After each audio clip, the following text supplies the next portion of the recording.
issue.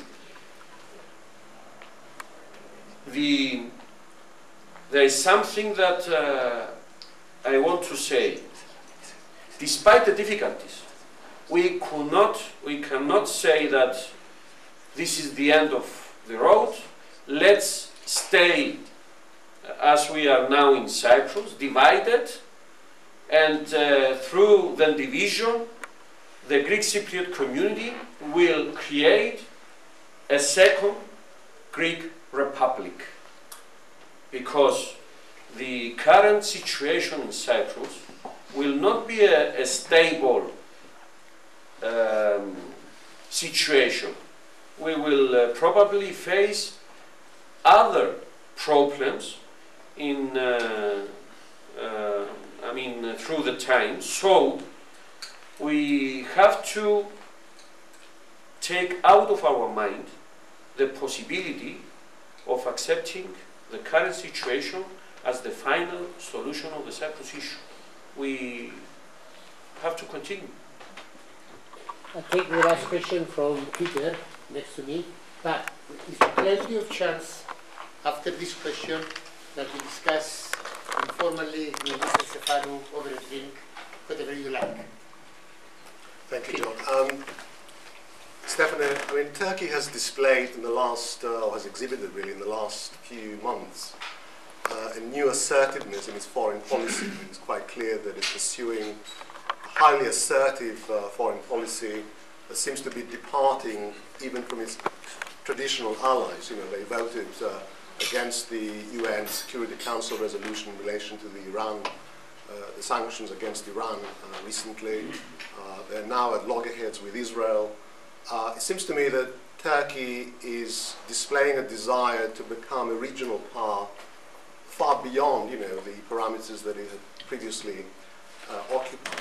And the question then arises, does this mean that Turkey is no longer attached to the idea of joining the European Union? Have they given up on that?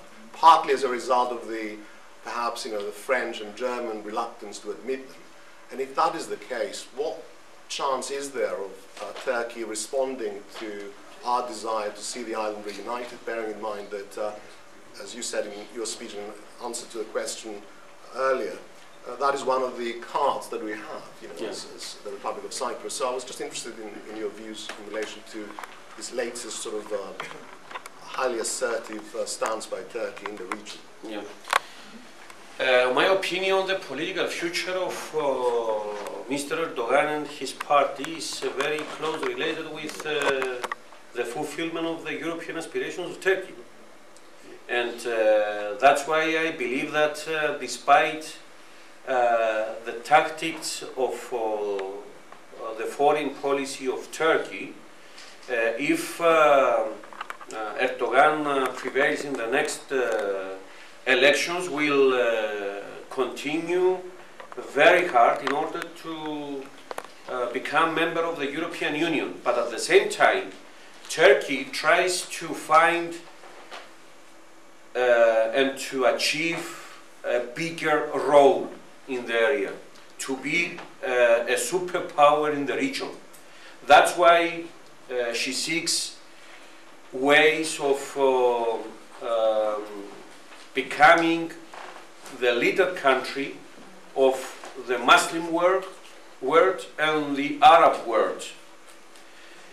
We have to take into account the controversies with other countries through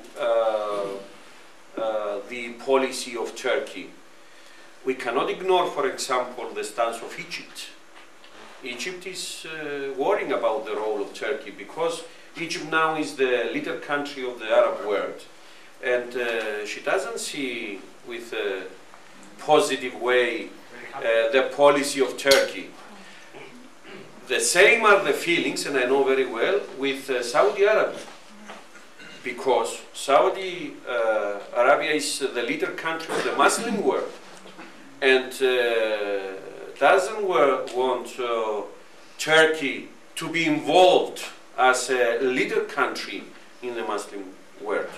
So it's not a simple policy just to say that Turkey is using her power in order to raise her role and to strengthen her role in various regions. Even the effort of Turkey to strengthen her relations with Iran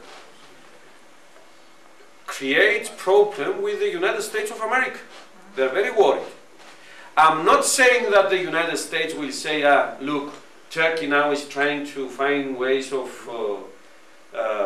cooperating with Iran, so we will stop to support Turkey, or we will stop to think and to think Turkey as a strategic ally, and we will change our external policy. They are not so simple. Turkey is a very significant country. The powerful countries have strategic interests, and they try to serve them through various policies. But of course, we have to estimate the different possibilities that the dynamics of different polities are being given to us. Of course, we are not saying that we will be close allies to Israel because now Israel is against Turkey. We have a balanced policy. We want to strengthen, and we strengthen our relations with Israel, but at the same time we support Palestinians and in their struggle in order to solve their problems on the basis of the resolutions of the United Nations.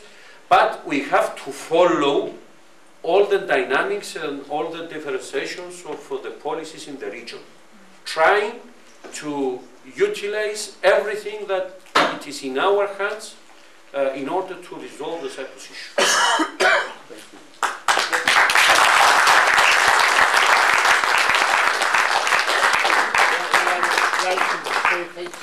Thank you very much for this invitation, and to also thank the High Commissioner and his staff. They came in full, splendid numbers. And Mr. Agathou for the support to Cyprus Airways has given us to bring some really excellent people for tomorrow's discussion at the conference. I do want to remind you of tomorrow. Tomorrow is a much more discussion day. We will have excellent opportunity to intimately and in-depth discuss some issues like the last one which Peter raised, and also to restate that in the Cyprus Centre we have one principle: we are Cypriots. Therefore, there is no distinction here between Greek or Turkish Cypriot. We have practiced that over many, many years, and our contact with our students and our colleagues. Tomorrow there will be plenty of evidence for it. There is no distinction between the two people in Cyprus. I wish very much luck in your deliberations in Cyprus, because I know it's a very bad time. I welcome you again, and I look forward. I must say that sometimes in Cyprus, during the controversies and the dialogue in the internal front, that I think that I am able to find a common language with Turkish Cypriots than with Cypriots in Zapati. Anyhow, you are welcome to resume now.